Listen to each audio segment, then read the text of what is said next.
Matching concept of accounts, yet another important principle in the accountancy. अब matching concept है क्या? देखो, match का मतलब क्या होता है? दो टीमें आमने सामने है तो हम बोलते हैं मैच हो रहा है। तो कुछ मैच का मतलब होता है किसी दो चीजों को आमने सामने रखना है, ठीक है। तो यहाँ पे मैच किस किस चीजों का है, कौन सी दो चीजें हमें देखनी है अकाउंट्स में? देखो, अकाउंट्स कहती है एक साल के सारे एक्सपेंसेस आप एक जगह रखिए लेफ्ट में। एक साल के जितने भी एक्सपेंसेस हुए उन्हें कहाँ रखिए? लेफ्ट में रखिए। और जो आपने एक्सपेंसेस करें एक साल में, उससे ही जो इनकम जनरेट हुई है, सिर्फ उन्हीं एक्सपेंसेस से जो इनकम जनरेट हुई है, एक साल के एक्सपेंसेस से जो इनकम जनरेट हुई है, उसे आप राइट साइड में रखिए। टी शेप अकाउंट्स की बात कर रहा हूं, यानी क्रेडिट में रखिए। अब आप तो समझ ही होंगे, राइट का मतलब क्रेडिट में रखिए और डेबिट में रखिए सारे एक्सपेंस। मैं लेफ्ट राइट नहीं यूज कर रहा हूं, लेफ्ट का मतलब डेबिट और राइट का मतलब क्रेडिट। तो राइट में क्या रखा मैंने? इनकम्स, और लेफ्ट में क्या रखा? एक्सपेंसेस। और एक बात और, ये एक ही साल की पर्टिकुलर ईयर की इनकम होनी चाहिए, ना तो ये पास्ट की होनी चाहिए ना आने वाले साल की होनी चाहिए, और अक्रूवल बेसिस पे इनकम हो, और अक्रूवल बेसिस पे ये एक साल के एक्सपेंसेस है। इन दोनों को सामने रख के मैच करवाना है। डेबिट में क्या रखा हमने?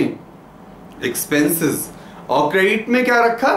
इनकम्स, और इनको मैच करवाते हैं प्रॉफिट या लॉस निकालने के लिए। तो मैचिंग कॉन्सेप्ट के हिसाब से 1 year expenses should be match with the 1 year incomes to find profit and loss.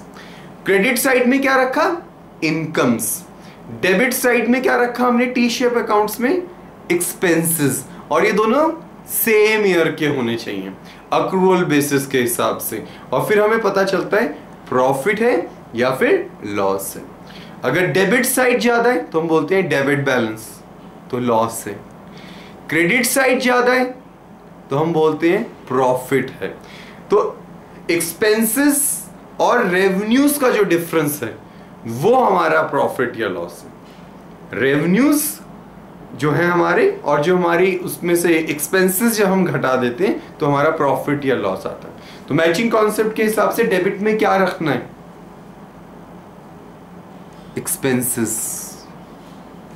Credit में क्या रखना है? इनकम्स। और इन दोनों से क्या निकलेगा? प्रॉफिट या लॉस। लॉस कब होगा? जब डेबिट साइड ज्यादा है या क्रेडिट साइड ज्यादा है? लॉस कब होगा? बोलो। डेबिट साइड जब ज्यादा है। प्रॉफिट कब होगा? जब क्रेडिट साइड ज्यादा है। डेबिट में क्या रखते हो? इनकम या एक्सपेंस? क्या? एक्सपेंस। और क्रेडिट में क्या रखोगे? इनकम्स। और एक ही साल के होने चाहिए। ये एक ही साल के एक्सपेंसेस को एक उसी साल की इनकम से मैच करवाना है। इनकम और एक्सपेंसेस को मैच करवाना है सेम ईयर की, और प्रॉफिट या लॉस निकालना है। पास्ट ईयर का कोई एक्सपेंस नहीं होना चाहिए, फ्यूचर का कोई नहीं होना चाहिए। समझ में आ गया? आउटस्टैंडिंग है तो ऐड कर दो, प्रीपेड है तो माइनस कर दो। Okay, this is the matching concept. I hope that you have understood.